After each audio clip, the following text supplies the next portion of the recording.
Step right up, hurry, hurry, before the show begins, my friends.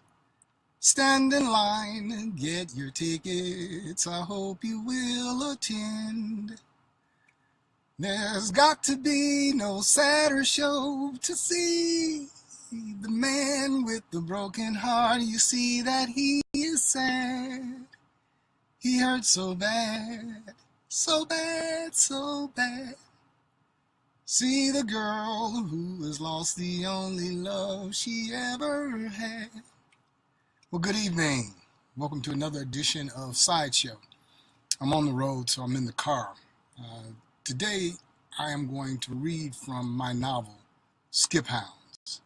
You'll find it pretty interesting as time goes on.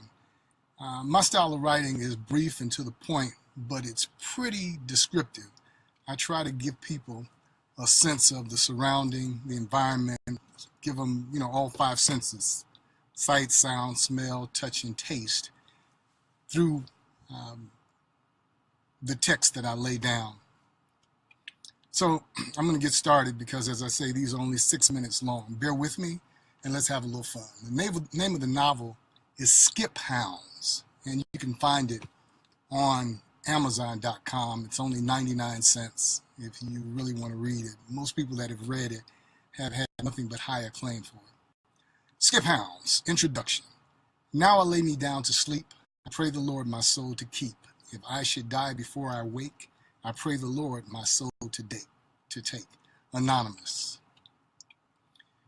The prologue.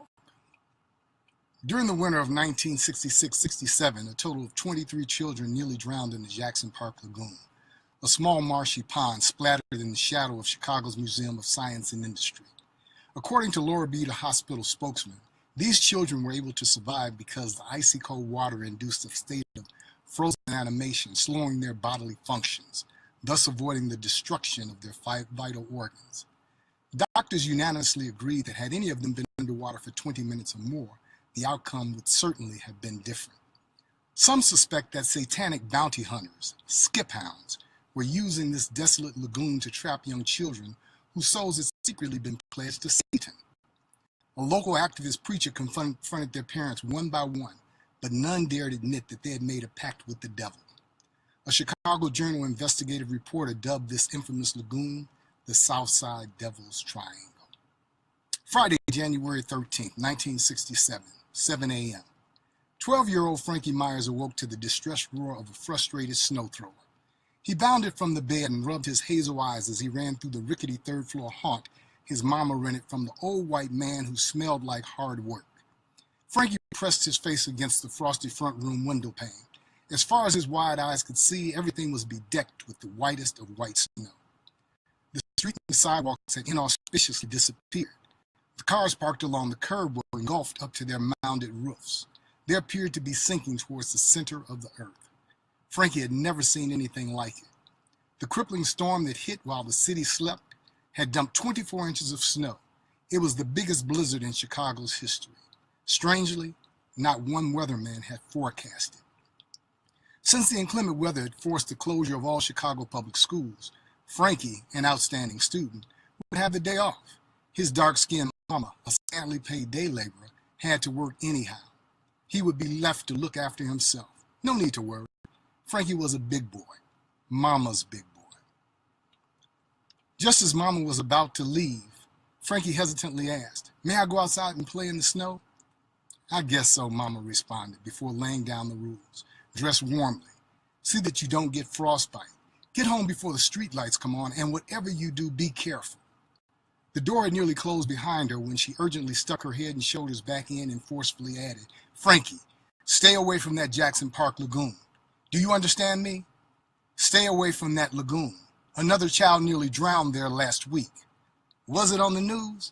Don't question me. It happened. Stay away from that lagoon. You hear me?" Frankie had heard the neighborhood rumors about lagoon monsters doing bad things to children, but he didn't believe them. "I hear you," he said closely as he gave Mama a hug and a kiss goodbye. Anxious to get outside, Frankie hurriedly washed most of his face. Mama had made him bathe the night before. He didn't waste time brushing his teeth. Instead, to freshen his breath, he chewed a piece of bazooka bubble gum. He blew bubbles as he dressed in his play clothes. Frankie put on his thrift store blue jeans and pinned them at the waist to fit. He slipped a white coffee-stained jersey over a dickie and covered them with a girlish blue sweater. Rather than his knitted school gloves, he put on a mixed-match leather glove, one brown, one black.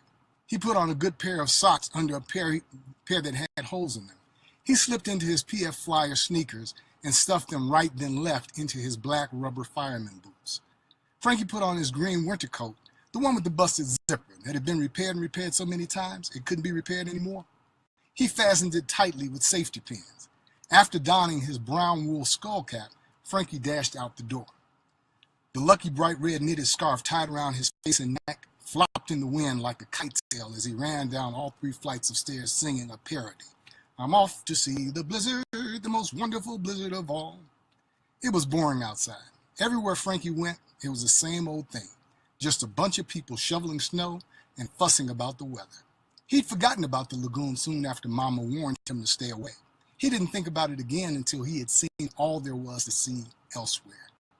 Since it wasn't even dark yet, and since Jackson Park Lagoon wasn't that far away, Frankie decided to go and investigate that lagoon. He was curious to see what all of this monster fuss was all about. Investigating an infamous child-eating lagoon might seem like a pretty good idea to an inquisitive 12-year-old, but it was flat out dumb.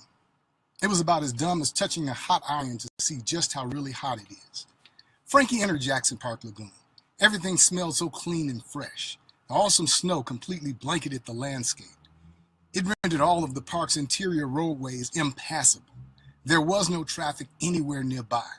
There were no loud car engines roaring, no car horns blowing, no radiator fans whirring. There was no sound, period. The park was as quiet as a cemetery. Instead of noise, there was a snow-muffled silence. The lack of sound was so complete and so overwhelming it numbed Frankie's ears and made them ring. It was an ideal setting, a picture-perfect postcard scene. Beautiful frosty trees on a crisp winter's eve, a young boy hiking alone, not another soul in sight.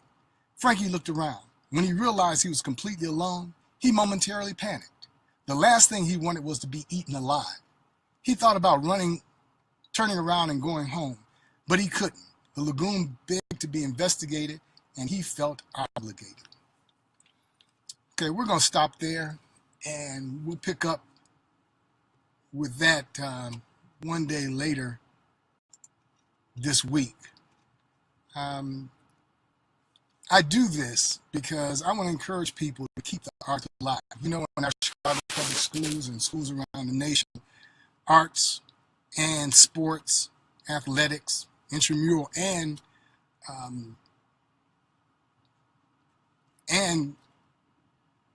sports between different schools, conference sports, are becoming a thing of the past. They're expendable because our budgets are being cut. So I want to encourage people to keep the arts alive. But I'll read you more of Skiphounds. But again, you can find that on Amazon.com, William Doc Wall's Skiphounds, and it's only 99 cents. The 99 cents goes more to Amazon than it does to me, but it's a vehicle of delivering it to people. So, ladies and gentlemen, thank you so much for tuning in, and we'll do this again. I won't be available tomorrow, but we will have another sideshow on Thursday.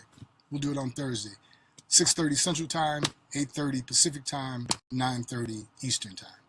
Thanks for tuning in. Skiphounds.